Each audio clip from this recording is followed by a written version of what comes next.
안녕하십니까. 자, 메가랜드에서 세법을 담당하고 있는 저는 임기원입니다. 자, 여러분들 이번에 제4회 전국 동시 모의고사 해설 강의를 이번에 제가 맡게 됐는데, 자, 여러분들 문제 푸시면서 어려운 점도 좀 많이 있었을 거고, 뭐 내용이 좀 종합적인 문제들이 좀 많이 있었을 거예요. 이번 회차는 제가 문제를 출제를 하면서 여러분들이 단편적인 내용보다는 전반적인 내용에 대해서 좀 많이 알고 계시면 좋겠다라는 느낌으로 지문을 좀 구성을 해봤고, 그 다음에 타 시험에서 출제됐던 문제들 있잖아요. 그 중에서 좀 중요하다고 생각되는 부분들의 지문들을 몇 개 더 넣었으니까 여러분들 시험 보는 그날까지 여기에 나와 있던 내용들 꼭 다시 한번 몇 번이고 좋으니까 반복해서 좀 확인을 좀 해주시길 부탁드리겠습니다. 자, 그러면은 해설 강의 들어가 보죠. 자, 25번 문제를 보죠. 서류 송달에 관한 설명으로 옳지 않은 것은 이랬는데, 자, 1번 보시면 교부 송달은 이랬네요. 자, 우리 교부 송달이라는 것은 뭘 이야기하는지 아시죠? 그 사람한테 그 장소에 가서 직접 전달해 주는 것을 교부 송달이라 그래요. 그래서 교부 송달이 되려면 두 가지 전제 조건이 필요해요. 송달 받아야 될 자와 송달 받을 장소, 이 두 개를 다 만족을 해야 되는데, 만약에 그분이 요 송달을 받아야 할 그분이 만약에 송달 받기를 거부하지 않으면 꼭 그 장소가 아닌 무슨 장소에서, 다른 장소에서 교부할 수 있다 없다?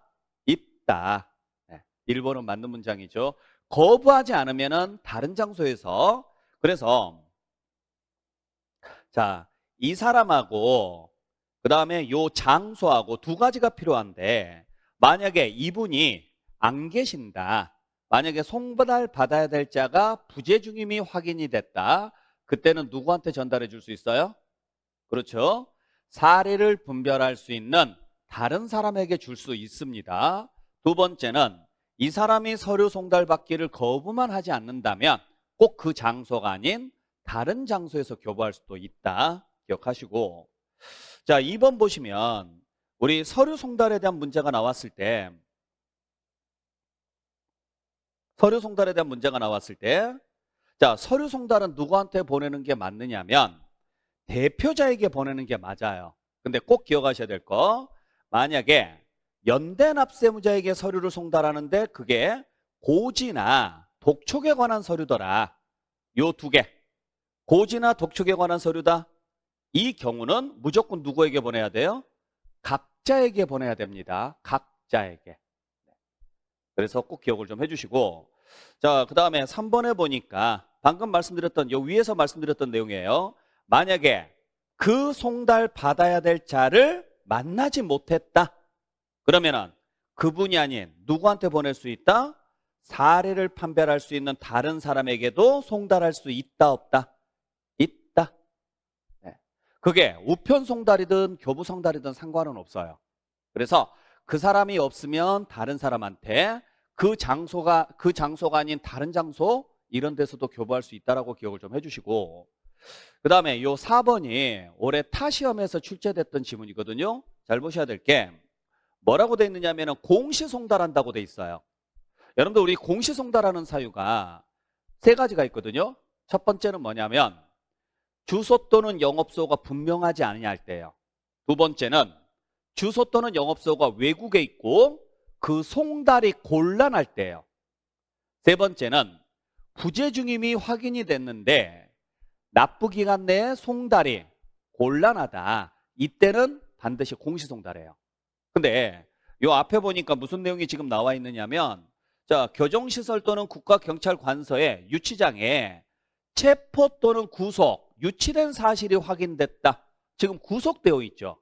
이분한테 서류를 보낼 때는 공시송달 아닙니다. 누구한테 보내느냐? 어차피 그 범죄자한테는 보낼 수가 없으니까 이분들한테 보내면 돼요. 이분들한테. 그래서 여기에 있는 이 교정시설의 장이라든지 요 경찰서 장이라든지 이분들한테 보내면 된다, 이렇게 보시면 돼요. 공시송달하는 거 아니에요. 답은 4번이겠죠. 그 다음에 5번에 보시면 우리 우편으로 송달할 때 있죠. 여러분들 우편으로 송달할 때 두 가지 방식이 있어요. 뭐가 있느냐면 그 일반 우편으로 보내거나 아니면 등기 우편으로 보내는 방식이 있는데 보통은 일반 우편입니다. 근데 아까 우리 연대 납세자에게 서류를 보낼 때는 반드시 각자에게 다 보내야 된다 그랬죠? 고지서나 독촉에 관한 서류에 한해서예요. 일반 서류는 대표자한테만 보내면 되지만 고지나 독촉은요. 만약에 세금을 안 내게 되면 재산상 피해를 보기 때문에 각자 다 알아야 돼요. 자, 우편 송달도 마찬가지예요. 고지라든지 독촉이라든지 강제 징수하고 관계된 서류를 송달을 할 때는요. 반드시 그 사람이 받았다라는 사인을 받아야 됩니다. 그래서 무슨 우편으로 보내야 되느냐? 등기 우편으로 보내야 되는데 만약에 소액이죠. 그러면은 그때는 그냥 일반 우편으로 보낼 수 있어요. 그래서 50만 원 미만일 때는 일반 우편으로 송달할 수 있다. 자, 그래서 이 문제는 올해 타시험에서 출제됐던 문제니까 꼭 다시 한번 확인해 주시길 부탁드립니다. 자, 그 다음에 26번 보죠. 납세무 성립, 확정, 소멸에 관한 설명으로 옳지 않은 것은 했습니다. 자, 1번 보니까 일단 예정신고 납부하는 소득세는 과세 표준되는 금액이 발생하는 달에 납세무가 성립하고, 자, 여기서 문장 한번 끊어놓고 가야 되겠네요. 자, 납세의무 성립 시기를 물어봤습니다. 근데 주어진 조건이 소득세입니다. 여러분들 소득세 문제가 나오면은 앞에 무슨 글자가 나오든지 간에 상관은 없어요. 무조건 과세 기간이 끝나는 때예요. 과세 기간이 끝나는 때. 그래서 무슨 소득세 이렇게 나왔다. 그러면 언제? 과세 기간이 뭐 하는 때? 끝나는 때예요. 근데 이 소득세 앞에 딱 세 글자. 첫 번째는 중간 예납이라고 나옵니다. 만약에 중간 예납이라고 나오면은 이때는요. 중간 예납 기간이 끝나는 때예요. 중간 예납 기간이 끝나는 때. 그다음에 이 앞에 예정 신고라고 나와요. 그때는요. 그 금액이 발생하는 달의 말일이라고 나와야 돼요. 그 다음에 이 앞에 원천징수라고 나와요. 소득세 앞에. 그러면 그때는요. 소득을 뭐 하는 때? 지급하는 때. 자, 그래서 요 세 가지는 여러분들께서 꼭 기억을 좀 해주시길 바랍니다. 자, 그러면 여기 문제에서 보니까 앞에가 예정신고 납부라고 딱 나와 있네요. 그러면 달의 말일자가 나와야죠. 그 다음에 뒤에는 뭘 물어봤느냐? 확정을 물어봤는데 소득세죠. 소득세는 특별한 절차 없이 확정된다? 아니죠. 예정신고도요. 납세무자가 뭐 하는 때? 신고하는 때 확정되는 세금이죠. 그래서 예정신고는 그 신고로서 납세무의 확정력이 있어요, 없어요? 있다라는 거죠.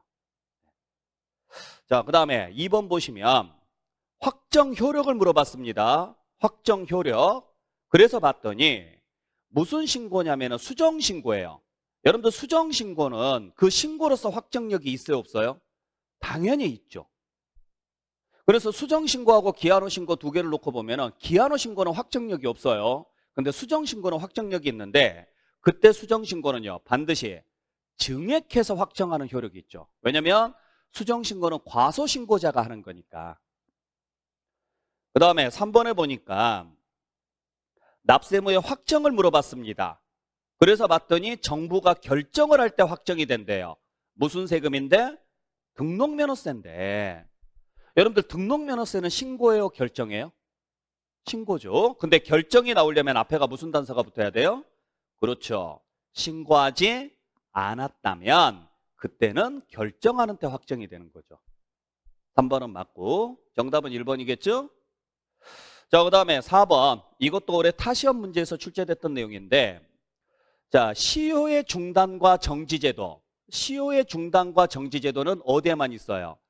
글자 그대로 소멸시효에만 있습니다. 제척기간에는 존재한다, 안 한다? 안 한다. 그래서 시효의 중단과 정지예요. 참고로 여기서 중단 사유는 뭐가 있나요? 중단 사유는 고지, 독촉, 최고, 청구, 압류가 있죠. 전부 다 공통점이 돈 내라, 돈 내라, 돈 내라, 돈 내라, 돈 내라. 그래서 이렇게 징수권을 행사를 했다. 그러면 기존에 진행됐던 소멸시효는 완전히 사라지고 다시 시작하죠. 그래서 새로 진행한다. 이렇게 가야 되는 거고, 우리 정지 사유에는 뭐가 있나요? 그렇죠. 가장 대표적인 게 징수유예, 체납처분유예 또는 분할납부 기간이죠. 그 다음에 또는 사회행위 취소소송, 사회행위 취소소송이라든지 또는 6개월 이상 외국에 체류한다든지 이런 경우입니다. 그러면 요 사유에 해당하게 되면은 이 기간 중에는 징수권을 행사할 수 있다 없다? 없다. 그래서 이 기간 중에는 시효는 뭐한다? 진행되지 아니한다. 이렇게 가야죠. 진행되지 아니한다. 자, 그 다음에 5번 보죠. 자, 5번은 제척기간 기산이라고 소멸시효 기산일을 제가 지금 일부러 지금 내놔봤는데, 여러분들 제척기간 기산이라고 소멸시효 기산일은 정확히 알고 계셔야 돼요. 작년에도 시험 문제 출제가 됐었고요. 제척기간은 항상 뭐라고 생각하셔야 돼요?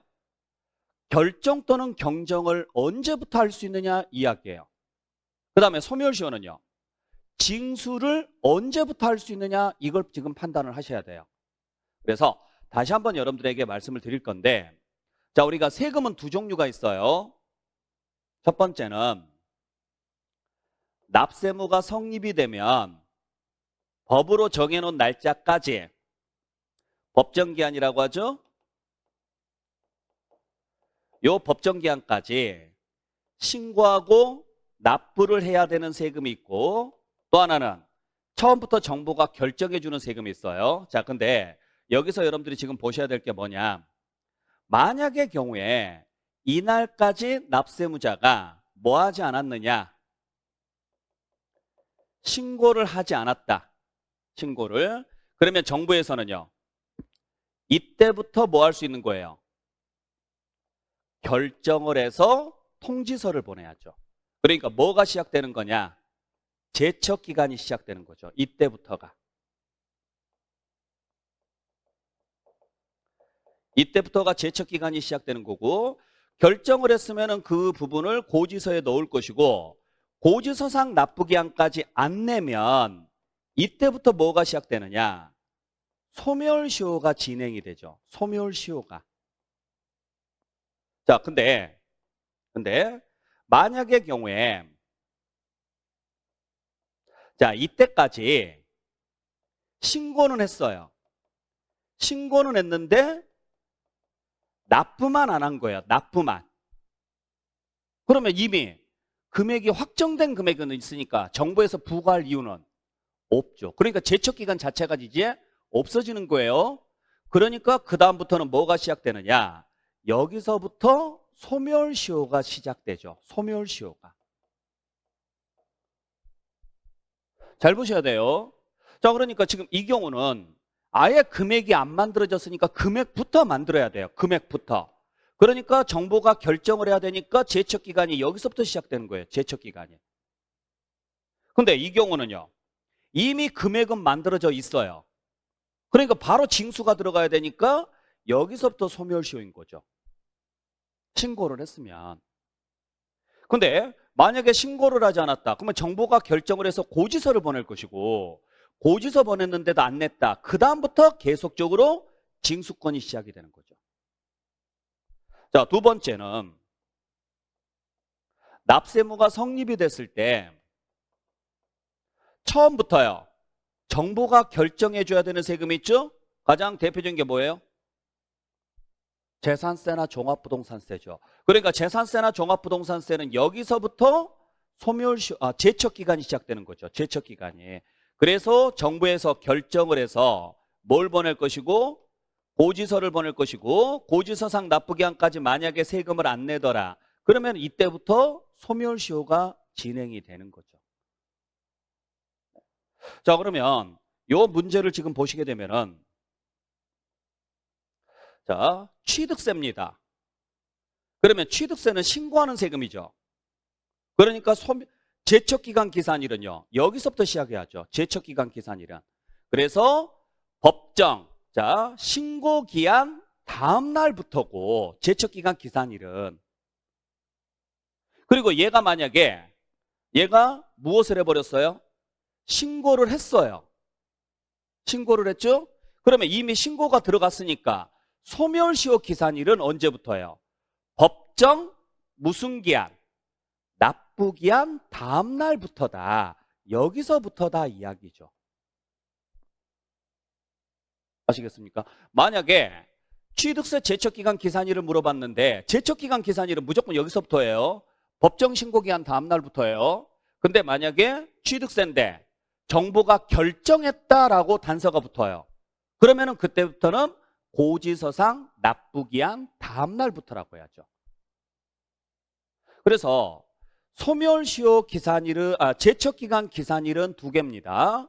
신고기한 다음 날부터 갈 건지 신고기한 다음 날부터 진행할 건지 아니면 납세무가 성립된 날로부터 진행할 건지.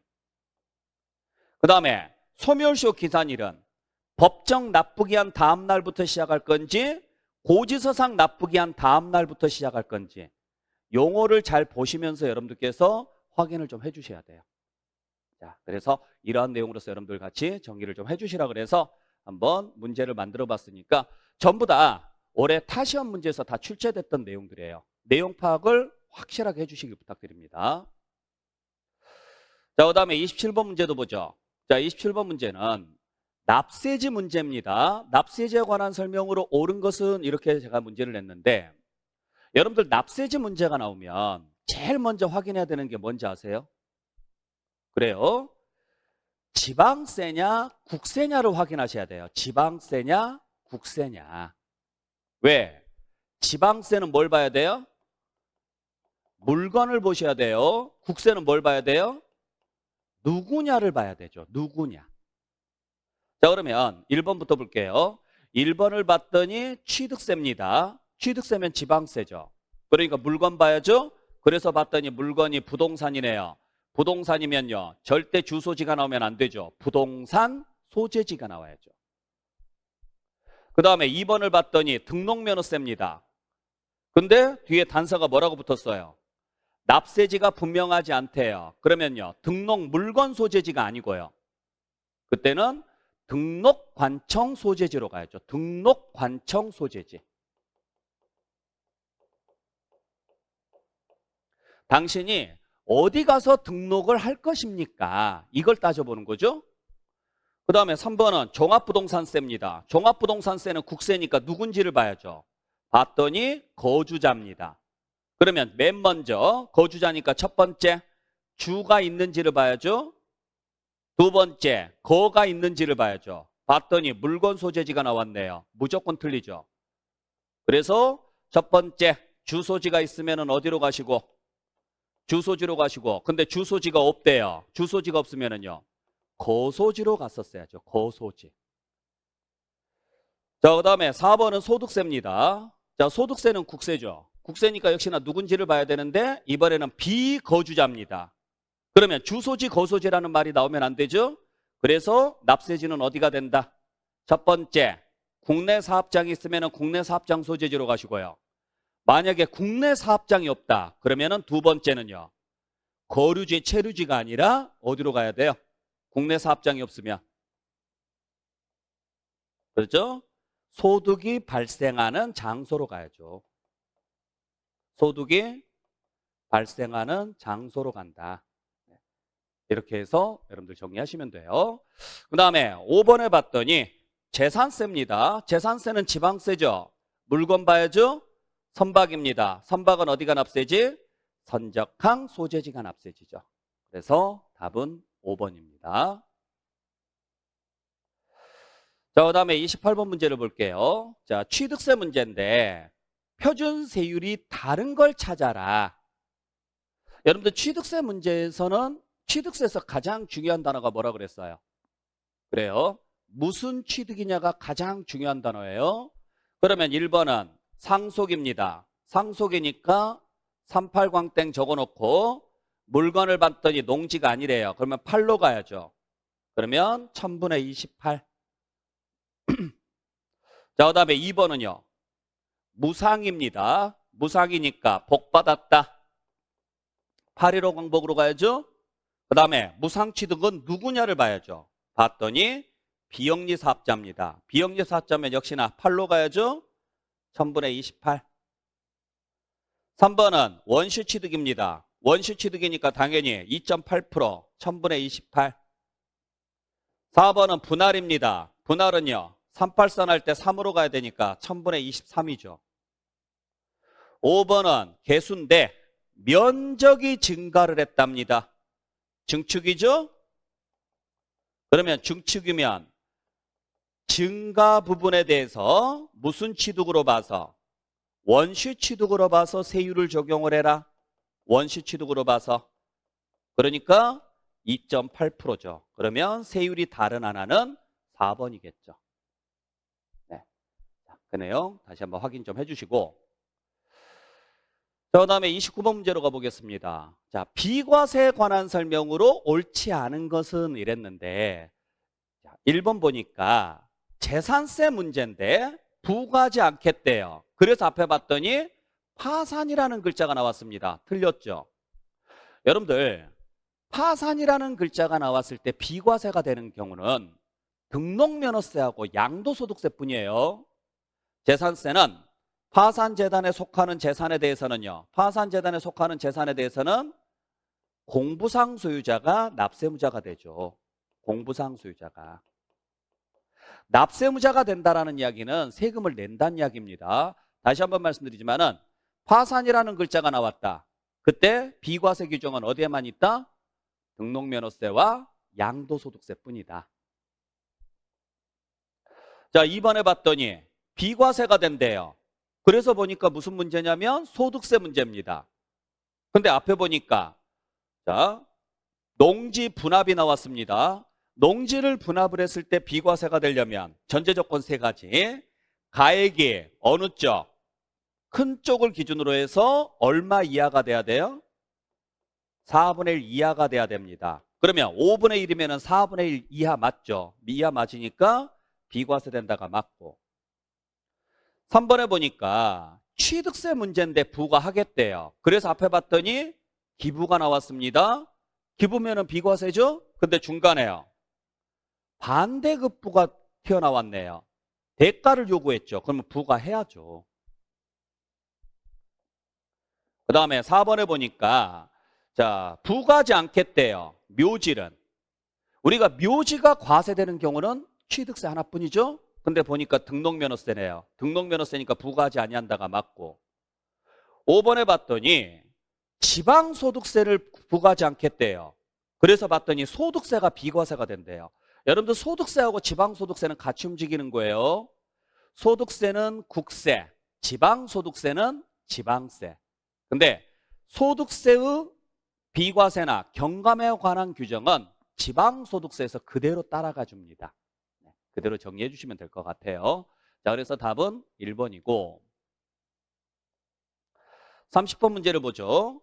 등록면허세에 관한 설명으로 옳은 것은 했습니다. 자, 1번 봤더니 뭘 물어봤느냐면 등록 당시가액하고 취득 당시가액 중 높은 가액으로 간다?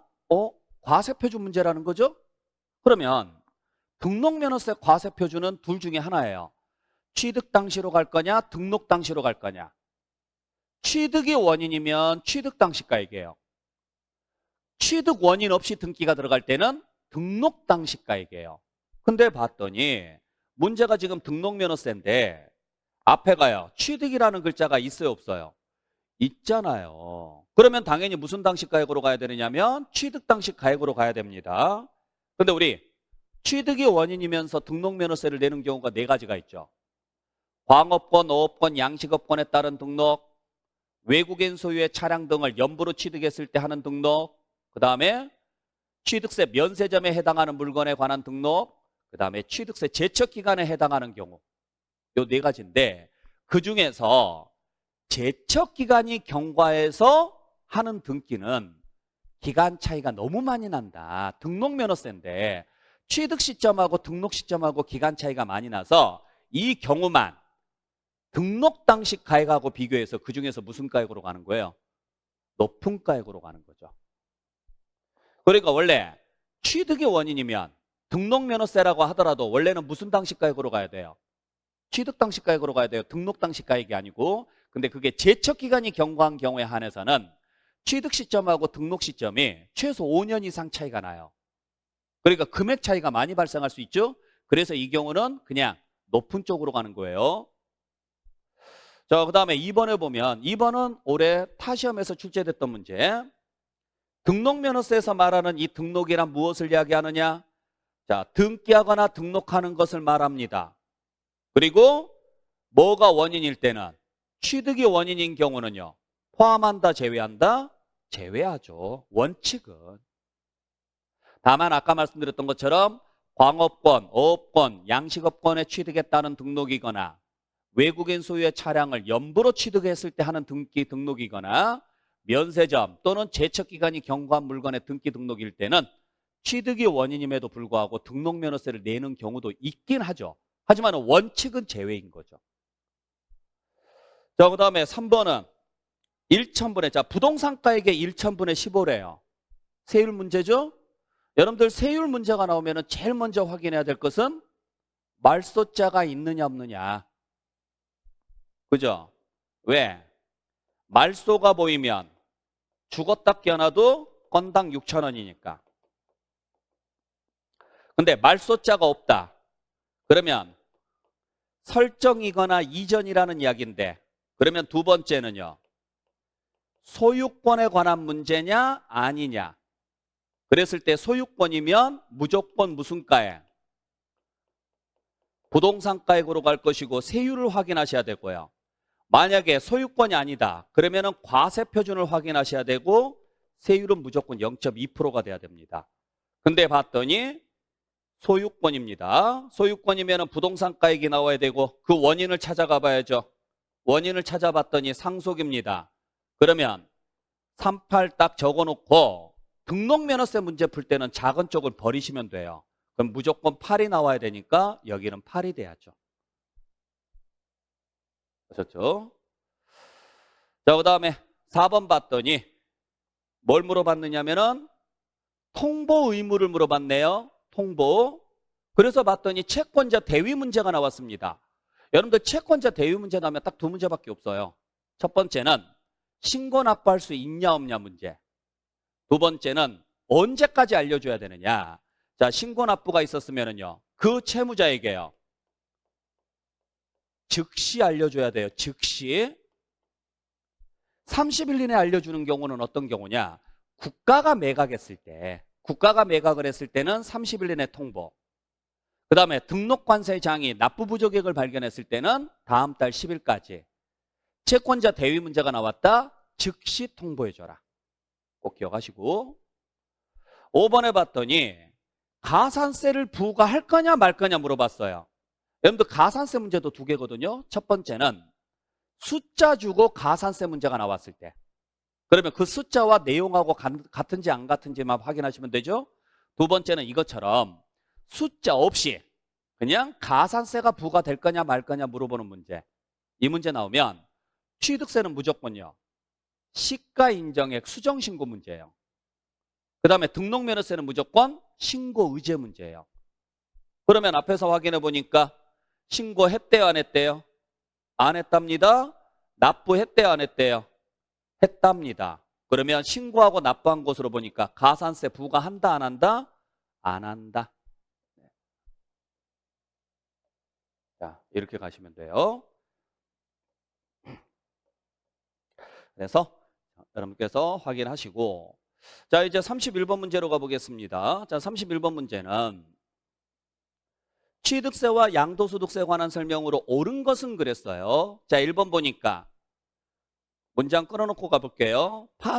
파산자가 나왔는데 취득세는 과세되고 양도소득세는 비과세된다. 맞죠?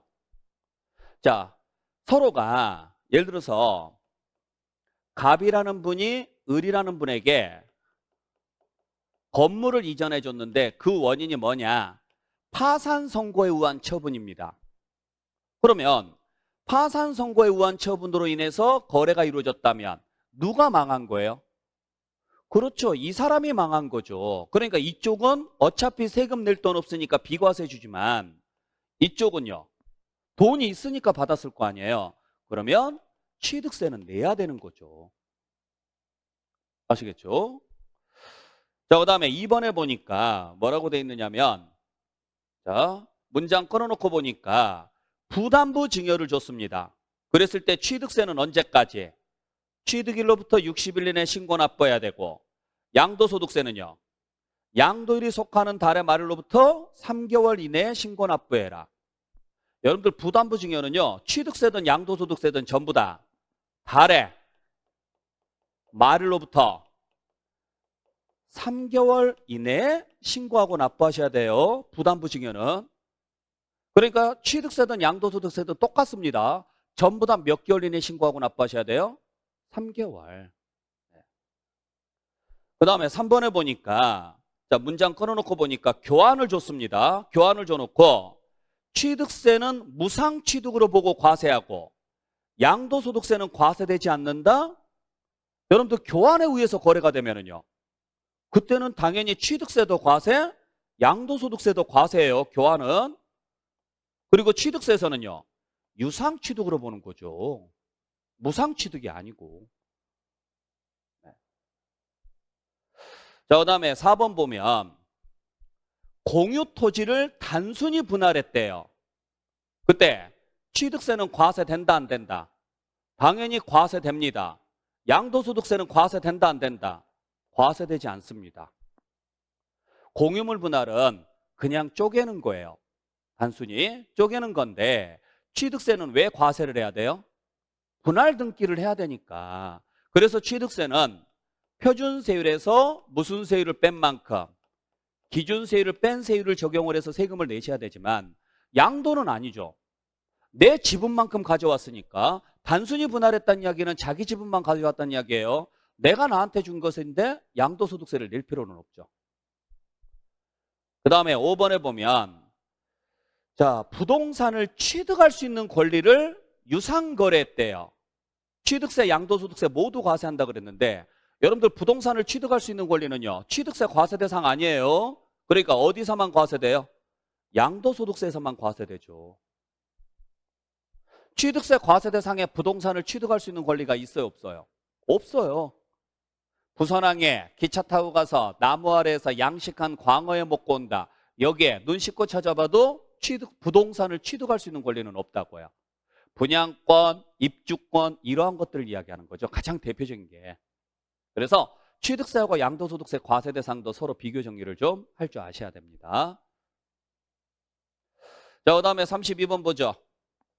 재산세에 관한 설명으로 틀린 것은 했는데 자 1번 보니까 1000분의 5랍니다. 0.5%죠. 0.5%가 나오려면요 무조건 건축물이어야 됩니다. 그리고 그게 공장으로서 무슨 지역에 들어가 있어야 돼요? 주거지역에 들어가 있어야죠. 우리 시험지에 굉장히 잘 나오는 내용이죠. 그 다음에 2번에 보시면 그 건축물의 범위에 주택은 들어간다 안 들어간다? 안 들어간다. 왜? 따로 과세할 거니까. 3번 보시면 납부할 의무가 있대요. 누가? 사용자한테. 사용자가 나오려면 귀속이 분명하지 아니하여 이 단어가 나와야죠. 3번 맞고. 4번은 신청을 하래요. 물납을. 언제까지? 10일 전까지. 맞죠? 5번에 봤더니 재산세를 부과하지 않겠대요. 그래서 앞에 봤더니 1년 이상 공용이나 공공용이 나왔습니다. 원래는 비과세 해줘야 되죠. 근데 유상이나 유료자가 보인다. 그때는 부과해야죠. 그래서 답은 5번이고. 그 다음에 33번 문제. 지방세에 관한 설명으로 옳은 것은 했습니다. 자, 1번 봤더니 취득세 문제네요. 취득세인데 시가 표준액으로 간대요. 그래서 앞에 봤더니 건축입니다. 여러분들 건축이 시가 표준액으로 가려면요. 원시 취득이잖아요. 그러면 앞에 단서가 뭐라고 나왔어야 돼요? 법인이 아닌 자로서 반드시 무슨 단서가 붙어야 돼요? 사실상 취득 가격을 확인할 수 없는 경우 이렇게 나왔어야죠. 사실상 취득 가격을 확인할 수 없는 경우 이렇게 나와야 시가 표준액이 나오는데 눈 씻고 찾아봐도요. 요 단서 조항이 있어요, 없어요? 없죠. 그러면은 시가 표준액으로 가면 안 되고요. 건축은 무조건 뭘로 가야 돼요? 사실상 취득 가격으로 가야죠. 그래서 이 단어가 들어갔을 때 이걸 뭐 할 수 없다, 확인할 수 없다. 그때 뭘로 가는 거예요? 시가 표준액으로 가는 거죠. 자, 이번에 봤더니 역시나 취득세 문제인데 뭐라고 돼 있느냐면은 그 사실상 취득 가격을 취득 당시가액으로 간대요. 그래서 봤더니 지목 변경입니다. 맞죠? 토지의 지목을 변경했을 때도 당연히 돈이 들어가니까 사실상 취득 가격으로 가죠. 다만 법인이 아닌 자로서 사실상 취득 가격을 확인할 수 없으면은 그때는 변경 후 시가 표준액에서 변경 전 시가 표준액을 뺀 가액으로 가는 거고. 3번에 봤더니 자, 등록면허세 문제인데 가처분이 나왔습니다. 소유권이 아니니까 0.2%고 가처분은 현금화 시키는 게 목적이다. 부동산을 가지는 게 목적이다. 현금화. 그러니까 부동산 가액이 아니라 채권 금액이 나왔어야죠. 채권 금액. 그 다음에 4번에 보니까 150이라는 숫자가 딱 보이네요. 그러면서 이걸 초과했을 때는 150에 해당하는 금액만 징수할 세액으로 한다? 아, 상한 문제구나. 그것도 세액에 대해서. 그러면 세부담 상한이죠. 우리 세부담 상한 제도가 있는 경우는 재산세하고 종합부동산세입니다. 그러면 일단 재산세는 맞는데 주택은 과세표준 상한이죠. 세부담 상한이 아니잖아요. 토지하고 건축물이 세부담 상한이고 주택은 과세표준 상한입니다. 그 다음에 5번에 봤더니 시가 인정액의 100분의 70이래요. 그래서 앞에 봤더니 재산세 문제고 과세표준 문제입니다. 그래서 봤더니 건축물입니다. 자, 건축물이면 70%가 맞죠? 문제는요. 시가 인정액이 아니라 시가 표준액의 70%죠. 공정시장가액 비율. 아시겠죠? 그래서 우리 재산세 과세표준 문제가 나온다. 그러면은 일단 70에다가 딱 동그라미를 친 다음에 토지 건축물인지 아닌지 확인하고 마지막 가서 꼭 확인해야 될 것은 시가 인정액에다가 계산했는지 시가 표준액에다가 계산했는지를 꼭 확인해 주셔야 되죠. 자, 그 다음에 34번 문제. 종합부동산세 문제네요.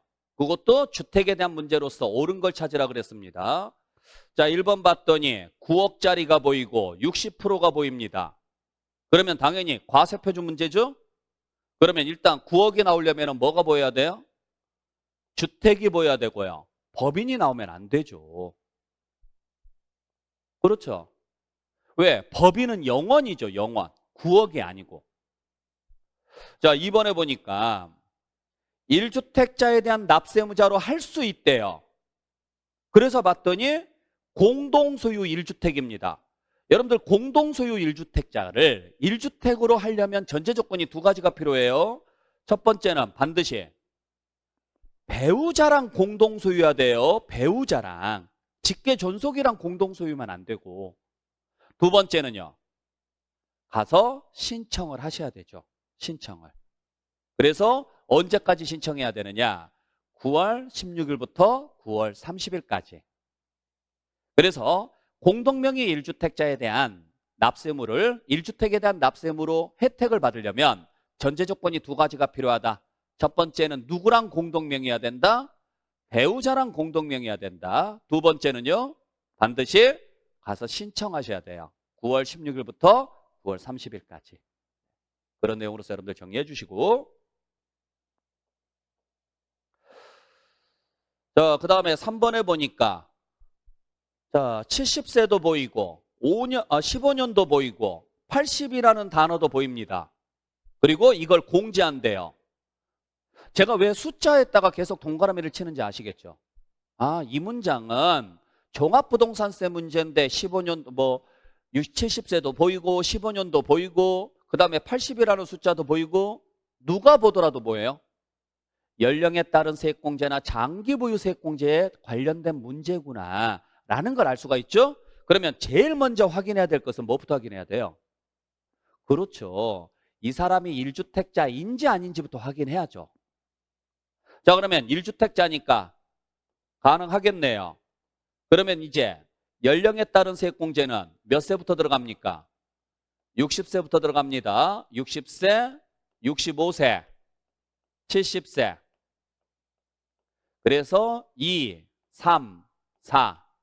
연령별이니까 연령별 가운데 숫자가 3이 들어가야 된다 그랬어요. 그 다음에 장기보유세액공제는 5년부터 해서 5년, 10년, 15년.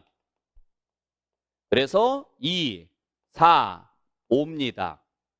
근데 주어진 게 70세래요. 그러면 40%죠? 15년입니다. 50%입니다. 그러면 합이 90%가 되는데 최대 몇 프로까지 받을 수 있다?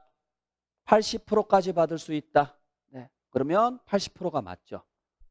그래서 정답은 3번이고. 자, 4번에 봤더니 종합부동산세 납부할 의무가 있냐 없냐 물어보죠? 그러면 일단은 물건을 먼저 봐야 돼요. 물건을 봤더니 주택입니다. 주택은 재산세 납세 의무가 있는 자는 종합부동산세를 납부할 의무가 있죠. 그게 거주자냐 비거주자는 중요한 게 아니고 거주자 비거주자가 필요한 경우는 어떤 경우예요?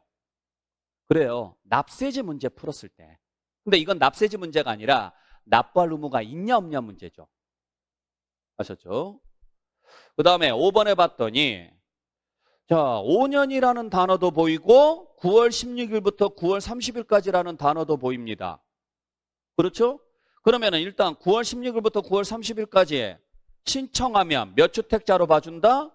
1주택자로 봐주는데 어떤 경우냐를 봤더니 신규 주택을 취득을 해서 2주택이 됐대요. 아, 일시적 2주택이구나. 자, 그러면 일시적 2주택인 자는 반드시 몇 년 이내 팔아야 돼요? 그렇죠. 3년 이내 팔았어야죠. 5년이 아니라. 그래서 3년이 아직 경과하지 않았다면 1주택자로 혜택을 받을 수 있고 그 1주택에 대한 혜택을 받으려면 반드시 어떻게 하셔야 돼요? 9월 16일부터 9월 30일까지 신청하셔야 되죠. 네. 그렇게 해서 여러분들 정리하시고 자 이제 35번 문제로 가겠습니다. 역시 종합부동산세에 관한 설명이고 토지하고 관련된 내용입니다. 옳은 걸 찾으래요. 1번 봤더니 5억 원이 보입니다. 그러려면 무조건요. 종합합산 토지가 나왔어야죠. 5억 원은 종합합산 토지고 분리과세 대상 토지는 종부세 대상이 아니에요. 자 2번에 봤더니 재산세로 부과된 세액을 공제하랍니다. 그러면 무조건 나오는 문제. 상한을 적용받았으면 무슨 금액으로 가라? 받은 금액을 공제해라. 가감 조정된 세율이 적용됐으면 그 세율이 적용된 걸로 가시고 3번에 봤더니 0.1에서 0.3% 세율이 적용된대요. 종합부동산세에서 0.1에서 0.3%짜리가 있어요 없어요? 없어요. 틀린 거죠? 참고로 앞에 봤더니 종합합산 대상 토지입니다. 종합합산 대상 토지는 1%에서 3%죠. 0.1에서 0.3이 아니고. 그 다음에 4번에 보니까 80억이 보이고 70이 보입니다. 그러면 일단 80억이 보였으니까 별도 합산이 나와야 되고 계산식 문제네요. 공정시장가액비를 물어봤습니다. 근데 이 문제가 종합부동산세잖아요. 종합부동산세는 토지의 공정시장가액비율은 100%죠. 재산세에서는 70%가 맞아요. 하지만 종합부동산세는 100%잖아요. 5번에 봤더니 자 뭐라고 돼 있는데 종합부동산세를 납부할 의무가 있대요. 누구한테? 수탁자한테. 자 우리 수탁자한테 납세 의무가 있으려면 첫 번째 전제 조건 위탁자가 뭐하고 있었어야 돼요? 체납했었어야죠. 그러면 수탁자가 납부할 의무가 있고 그때 수탁자는 무엇으로? 그 신탁 재산으로 납부할 의무를 지는 거예요. 신탁 재산으로. 연대 납세무가 있다, 2차 납세무가 있다 그러시면 안 돼요. 그래서 신탁은 무조건 누가 납세무자냐? 위탁자. 다만 위탁자가 체납을 했을 때는 수탁자. 항상 기억을 하시길 바랍니다. 자, 그래서 답은 5번이고. 자, 그다음에 이제 36번 문제는 올해 공무원 시험 문제에서 출제됐던 내용이에요. 공무원 시험 문제에서. 그래서 뭘 물어봤느냐면 분할 납부할 수 있는 금액하고 분할 납부 기한으로 옳은 것을 찾아라 이랬어요. 그것도 무슨 신고냐? 확정 신고예요. 그러면 여러분들 확정 신고는 언제까지 합니까? 다음 연도 5월 1일부터 5월 31일까지 하죠. 그러면 현재 소득세는 25년도입니다. 그러면은 신고 기한은 자, 신고 납부 기한은 26년도 5월 31일이 돼야죠. 근데 분할 납부를 하겠대요. 그러면 이때로부터 몇 개월? 2개월을 분할 납부할 수 있죠. 그러면 분할 납부 기한은 26년도 7월 31일이 돼야죠. 7월 31일이. 자, 그래서 놓고 봤더니 그러면은 26년도 7월 31일, 26년도 7월 31일. 그러면 답은 2번 아니면 4번인데 얼마냐? 1,800만 원입니다. 그러면은 1,800만 원이면 1,000만 원의 2배 넘었다 안 넘었다? 안 넘었잖아요. 소득세는 1,000만 원이 기준입니다. 그러면 1,000만 원의 2배를 넘지 않았으니까 그 1,000만 원까지는 그대로 기한 내에 내시고 나머지 1,000만 원 초과분 1,000만 원 초과분에 대해서만 분할 납부할 수 있죠. 그러면은 그 분할 납부할 수 있는 금액은 800만 원이 돼야죠. 그래서 답은 2번이죠. 아시겠죠?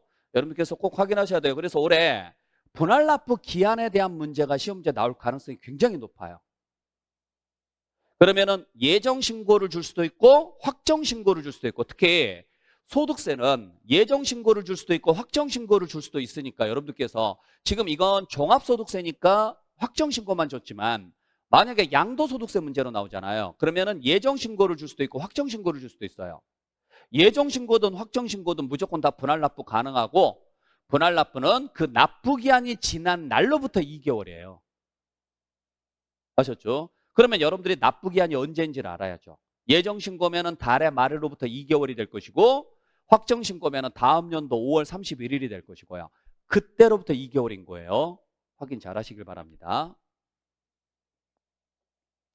자, 그다음에 37번 문제. 자, 신고 납부에 관한 설명으로 틀린 것은 했는데 1번 봤더니 예정 신고하고 납부하래요. 양도소득세를. 그래서 봤더니 언제까지 하느냐? 양도일, 달, 말일 2개월이 나왔습니다. 여러분들 양도소득세 예정 신고는 4개예요. 4개. 그래서 양도일이 속하는 달에 말일부터 2개월. 그 다음에 허가일이 속하는 달에 말일부터 2개월. 그 다음에 양도일이 속하는 반기 말일부터 2개월. 그 다음에 양도일이 속하는 달에 말일부터 3개월. 자, 항상 이 4개를 기억을 하시고 이 중에서 여러분들이 확인해야 될 것은 양도일이라는 글자 대신 허가일을 쓰는 경우, 달이라는 글자 대신 반기라는 글자를 쓰는 경우, 2개월이라는 글자 대신 3개월을 써야 되는 경우, 요 경우의 수가 어떤 경우인지를 알아야죠. 그때 허가일을 쓰는 경우는 어떤 경우예요? 토지거래 허가 받기 전에 대금을 청산했을 때예요. 근데 여기에 눈 씻고 찾아봐도 토지거래 허가 받기 전에 대금을 청산했다 없죠? 그 다음에 반기를 써야 되는 경우는요. 주식이에요. 근데 눈 씻고 찾아봐도 주식이라는 말도 없네요. 그 다음에 3개월로 가야 되는 경우는 부담부증여예요. 근데 눈 씻고 찾아봐도 부담부증여라는 말이 없네요. 그러면 원칙대로 가야죠. 그리고 이 단어가 그대로 다 나와야 되고 1번은 맞죠. 아시겠죠? 자, 그 다음에 2번 보죠. 2번에 봤더니 이번에는요. 취득세 신고 납부를 물어봤습니다. 그래서 봤더니 6개월짜리가 있네요. 여러분들 취득세는 60일, 3개월, 6개월, 9개월 포함해서 그 다음에 등기 접수하는 날까지 딱 4개밖에 없어요. 그래서 무상일 때는 3개월 또는 6개월, 그 다음에 등기를 하려고 한다. 이러면은 등기 접수하는 날. 이거 빼고는 전부 60일이에요. 근데 지금 6개월이 나왔단 말이에요. 그러면은 원인이 상속이 나와야 되고, 됐죠? 그리고 개월수가 나왔으니까 앞에는 무슨 글자가 보여야 돼요? 달의 말일자가 나와야죠. 2번 맞죠? 그 다음에 3번에 봤더니 12월 1일부터 15일까지래요. 이 글자를 쓸 수 있는 경우는 종합부동산세 뿐이죠. 맞죠? 그래서 종합부동산세는 신고납부를 하든 고지서 받아서 내든 상관없이 무조건 12월 1일부터 15일까지입니다. 그 다음에 4번에 보니까 확정신고를 안 해도 된대요. 임대 문제인데 여러분들 임대에서는 확정신고를 생략할 수 있는 경우는 없어요. 양도소득세에서는 확정신고를 생략할 수 있는 경우 있죠. 뭐 했을 때? 예정신고했을 때. 근데 임대는 그런 거 없어요. 그게 분리과세 소득이든 뭐든 그런 거 상관없습니다. 임대는 무조건 뭐 해야 돼요? 신고하셔야 돼요. 요것도 올해 타시험에서 나왔던 기출문제예요. 꼭 기억하시고. 5번에 봤더니 자 등록면허세 신고 납부입니다. 그래서 봤더니 언제까지 신고하고 납부하라고 돼 있느냐?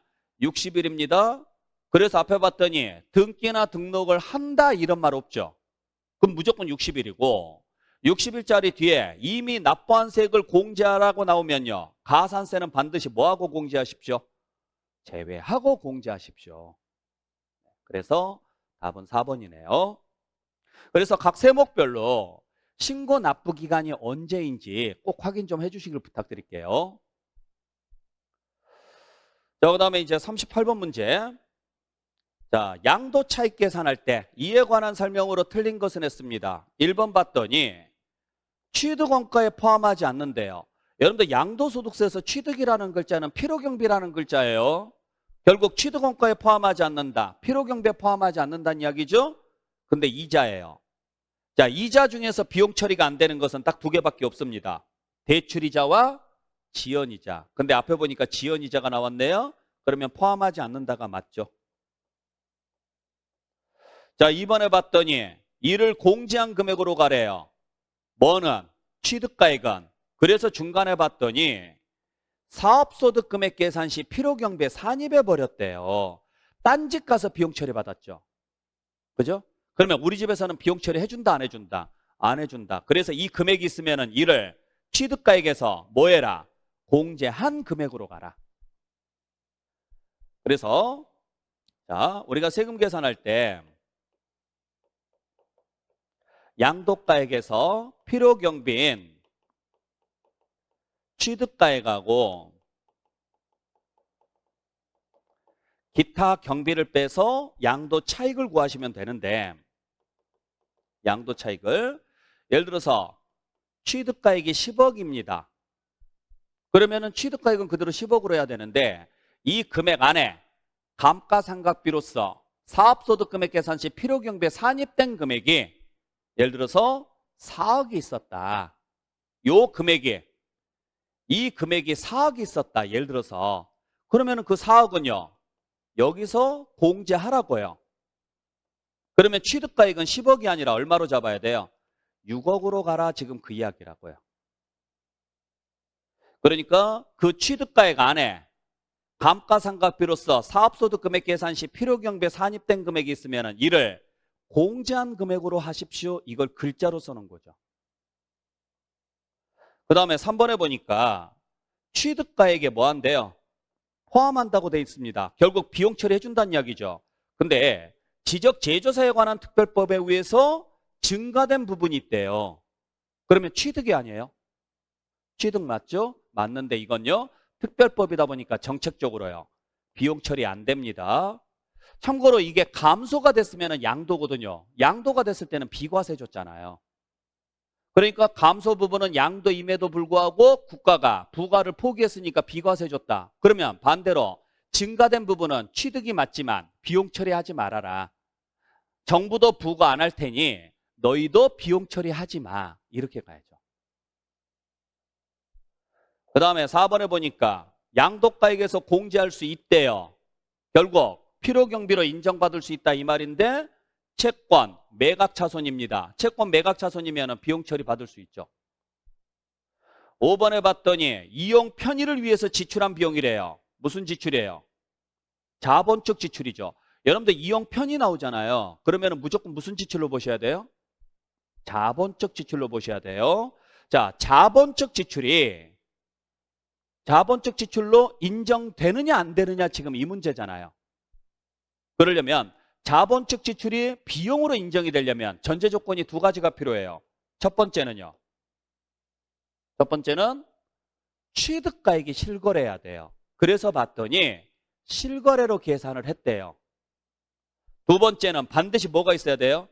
증빙이 있어야 돼요. 그래서 보니까 지출에 관한 증명서류 또는 금융거래 증빙서류 이 둘 중에 하나는 있어야 돼요.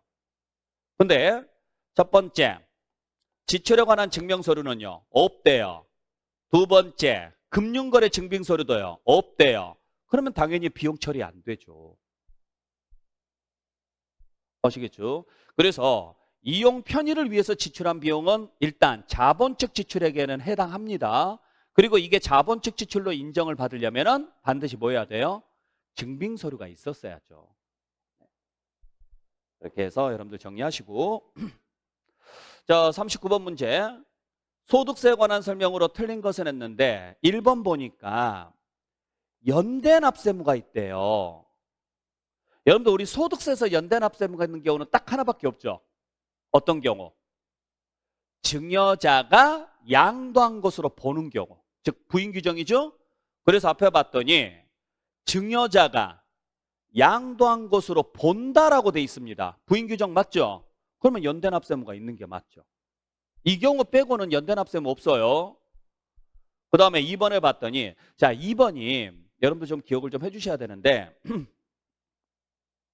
우리가 그 상속받은 자산을 양도했을 때 여러분들 보유기간 있잖아요.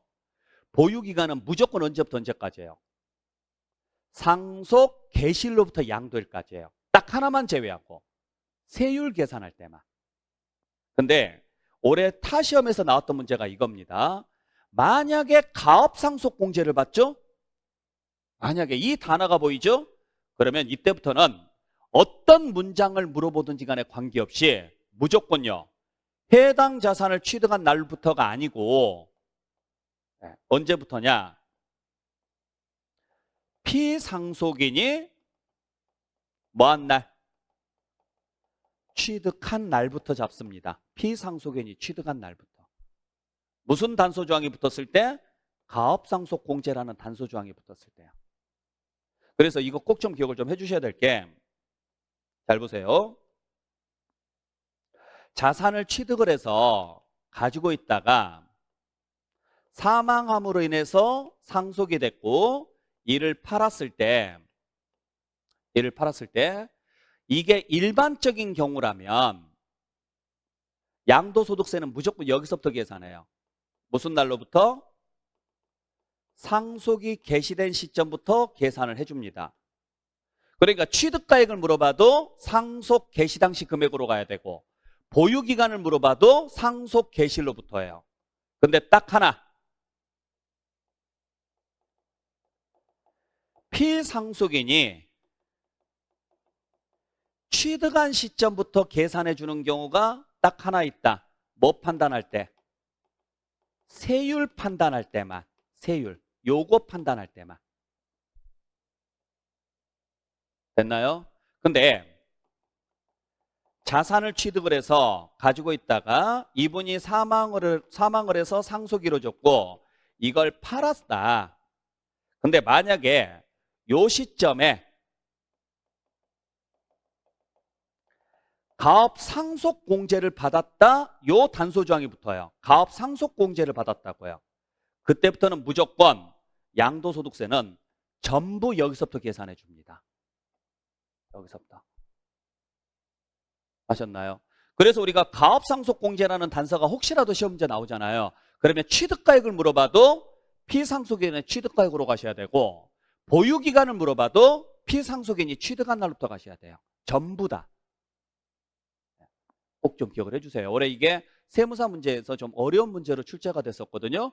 그래서 저는 여기에서 그냥 개념적으로만 좀 넣어놨으니까 만약에 여기가 가업상속공제라는 말만 없으면 이거 맞는 문장이에요. 이해되셨죠? 자, 그 다음에 3번 보시면 자, 공동소유자산에서 발생하는 소득은 누가 납세물을 지느냐? 각자가 납세물을 진다. 그래서 연대 납세물 있다 없다? 없다. 4번에 보시면 자, 결손금 공제 문제가 나왔습니다. 결손금 공제. 그것도 임대 문제에서. 그러면 여러분들이 확인할 것은요. 주거용인지 아닌지를 봐야 되는데 주거용이 아니래요. 그러면 공제받을 수 있다 없다? 없다. 유일하게 주거용만 공제 가능하다 그랬어요. 그 다음에 5번에 보시면은 자, 피상속인의 소득금액에 대한 소득세하고 상속인의 소득금액에 대한 소득세는 합산해서 계산한다, 구분해서 계산한다? 구분해서 계산해 주십시오. 당연한 이야기입니다. 비록 누가 납세물을 져요? 상속인이 납세물을 질 수밖에는 없지만 그렇다고 해서 상속인의 소득은 아니거든요. 그래서 상속인의 소득세와 피상속인의 소득세는 구분해서 계산하는 겁니다. 자, 마지막 40번 문제. 이 문제도 올해 세무사에서 나왔던 문제인데 올해 계산 문제로 두 문제가 나왔어요. 세무사에서 우리 중개사하고 관련된 문제가 하나가 아까 앞에서 말씀드렸던 것처럼 가업상속이었을 때 계산 문제가 하나 나왔었고 또 하나가 이 문제예요. 근데 이 문제는 우리 시험 문제에서도 충분히 나올 수가 있으니까 꼭 한번 풀어봐 주시길 부탁드릴게요. 자, 지금 뭘 구하라고 돼 있느냐면은 양도소득금액을 구하라고 돼 있습니다. 소득금액. 그러면 우리가 소득금액을 구하려면 양도가액에서 뭘 빼야 돼요? 필요경비, 취득가액하고 기타 경비를 빼야 돼요. 그래서 뭘 구하시고 양도 차익을 구하시고 여기에서 장특공제를 빼줘야 되죠. 장특공제까지 빼서 소득을 구하시면 되네요. 자, 여기까지 지금 구하라고 돼 있습니다.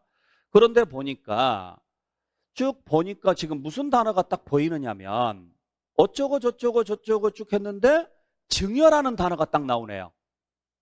그리고 차입금이라는 단어가 나오네요. 아, 무슨 문제구나. 부담부 증여 문제구나. 바로 캐치하셔야 돼요. 그러면 일단 하나씩 읽어볼게요.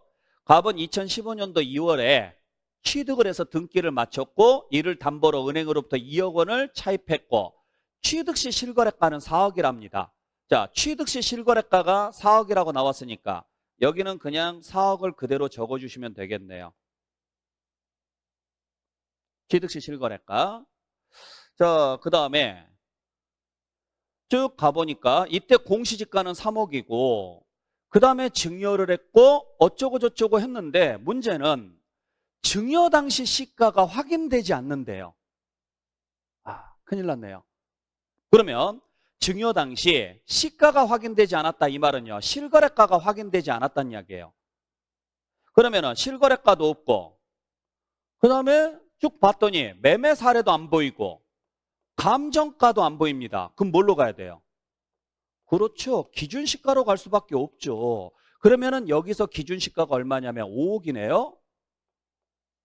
5억. 그러면 취득가액도 실거래를 쓰면 안 되죠. 양도가액이 기준시가면은 취득가액은 죽었다 깨어나도 기준시가로 가야죠. 그러면 기준시가가 얼마입니까? 3억이네요. 한번. 뒤에 일단 3개는 제가 빼고 들어가겠습니다. 이 숫자는 다 쓰기가 좀 불편하니까. 그러면 양도가액이 먼저 결정이 된 다음에 취득가액을 잡아야 되는 거잖아요. 그죠? 근데 양도가액이 기준시가면은 취득가액은 죽었다 깨어나도 기준시가고, 그러면 이쪽으로 가면은 여기는요, 계산공제가 따라와야죠. 계산공제가. 그러면 지금 여기에 나와 있던 자본적 지출액이나 이런 금액들은 의미가 없는 거죠. 그러면 계산공제는 어떻게 계산하느냐? 우리 어떻게 계산한다 그랬어요? 취득 당시 기준시가의 몇 프로예요? 3%죠. 그러면 여기서 기준시가가, 취득 당시 기준시가가 3억이니까 3억에 3% 계산하면, 그죠? 그러면 30%가 9천만 원이니까 900만 원이 되겠네요. 900만 원. 그러면 여기가 900만 원입니다. 뒤에 공 떼고 들어갈게요. 자, 그러면 이제 다 끝났습니다. 5억 원에서 3억 원, 3억 900만 원을 빼면 얼마예요?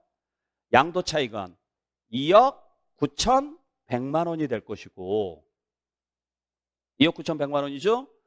그 다음에 언제 취득을 했느냐? 25년 2월 달에 취득을 했어요. 그리고 언제 팔았느냐면 2025년 12월 달에 증여를 했대요. 여러분들 부담부 증여는 그냥 이렇게 생각하시면 돼요. 증여 시점에 양도했다고 생각하고 문제를 푸시면 돼요. 어려울 거 없어요. 그러면 2015년도부터 2025년도까지 잡게 되면 10년이죠. 그리고 얘는 토지니까 10년 곱하기 2%를 해줘야죠. 그러면 장특공제율은 몇 프로예요? 20%가 되죠. 10년 곱하기 2%를 해야 되니까. 그러면은 20% 하게 되면은 얼마인가요? 2, 8, 582.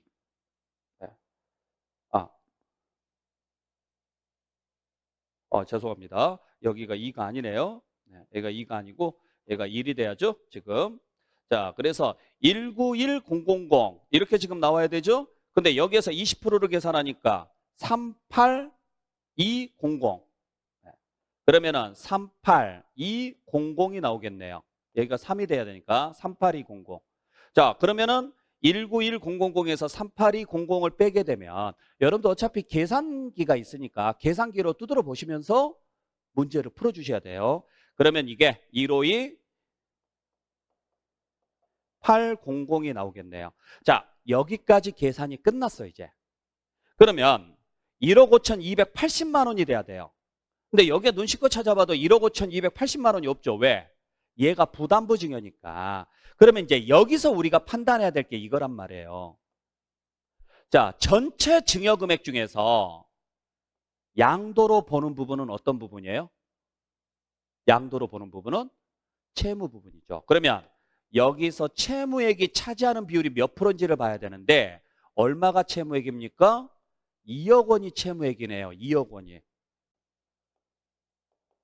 그러면 이 부분만 비용으로 잡아야 되니까 5억으로 계산해서 나온 금액 중에서도요, 요 비율에 해당하는 만큼, 즉 5분의 2에 해당하는 만큼, 5분의 2에 해당하는 금액만큼만 계산하시면 되죠. 그렇잖아요. 그러면 이거 계산하게 되면 답 나올 거예요. 무슨 말인지 아시겠죠? 그래서 이 문제가 여러분들한테는 좀 어려운 문제일 수는 있었을 건데 다시 한번 말씀드릴게요. 여러분들께서 지금 일단 고민을 지금 하셔야 될 게 뭘 고민하셔야 되느냐면, 자, 제가 여러분들한테 말씀드렸을 때 양도가액에서 필요경비인 취득가액과 나머지 기타 경비를 빼서 양도 차익을 구하시면 되는데 모든 결정은 양도가 1번이고 취득이 2번이고 기타가 3번이에요. 근데 양도가액은 원칙이 실거래, 없으면은 매매사례, 없으면은 감정가액, 그래도 없으면은요 기준시가로 가시고, 요 기준시가에서 선을 그은 다음에 취득가액으로 넘어가서 취득가액도 원칙은 실거래, 없으면은 매매사례, 없으면은 감정가액, 그래도 없으면은요 환산하라 그랬단 말이에요. 근데 양도가액의 기준시가면은 취득가액은 주거닦기 하나도 기준시가고, 그 다음에 선을 이렇게 그으라 그랬죠. 근데 지금 주어진 단서를 보게 되면은 첫 번째가 일단 증여라고 생각 안 하고 한번 가볼게요. 그냥 매매라고 가정하고 한번 가볼게요. 첫 번째는 2015년도 2월 달에 2015년 2월 달에 취득을 했는데 얼마에 취득했느냐? 4억에 취득을 한 거예요. 4억에.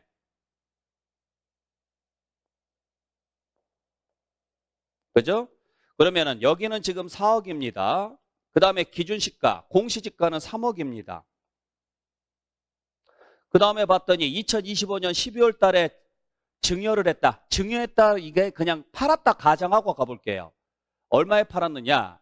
시가가 확인되지 않는데요.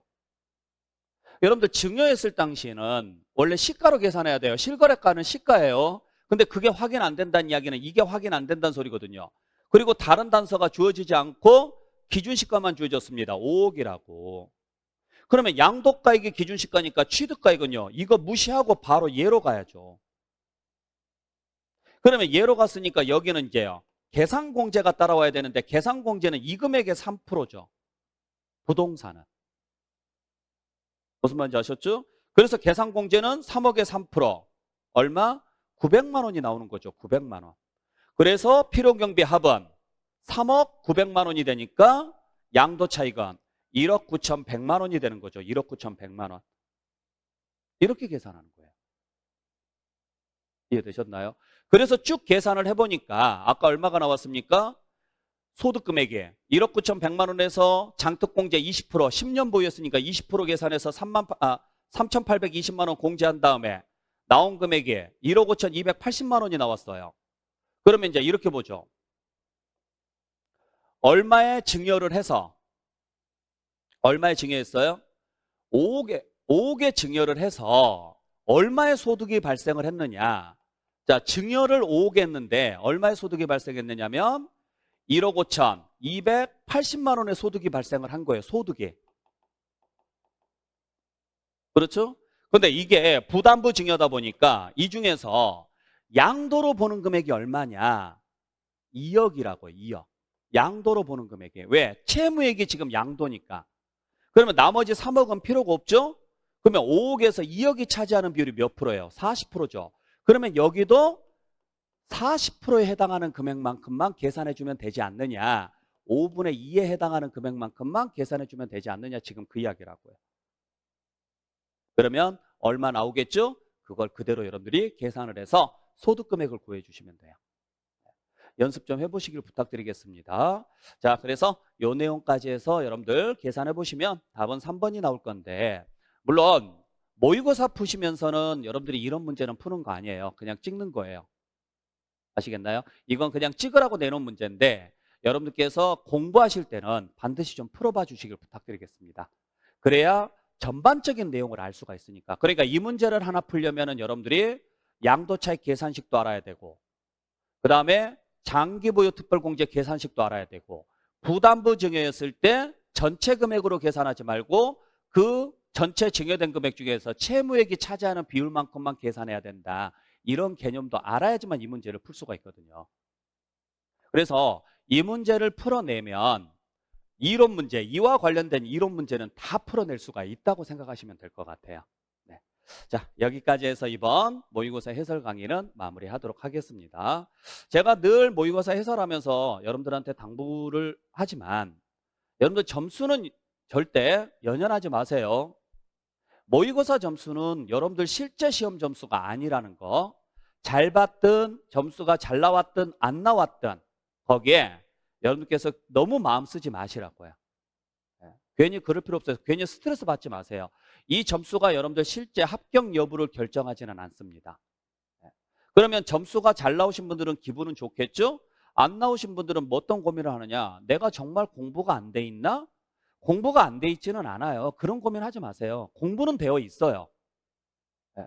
여러분들 자신을 너무 낮춰서 평가하지는 마세요. 여러분들 이미 공부는 되어 있는데 단지 이걸 자주 보지 않다 보니까 여러분들 기억 속에서 이걸 끄집어내는데 시간이 오래 걸리는 거예요.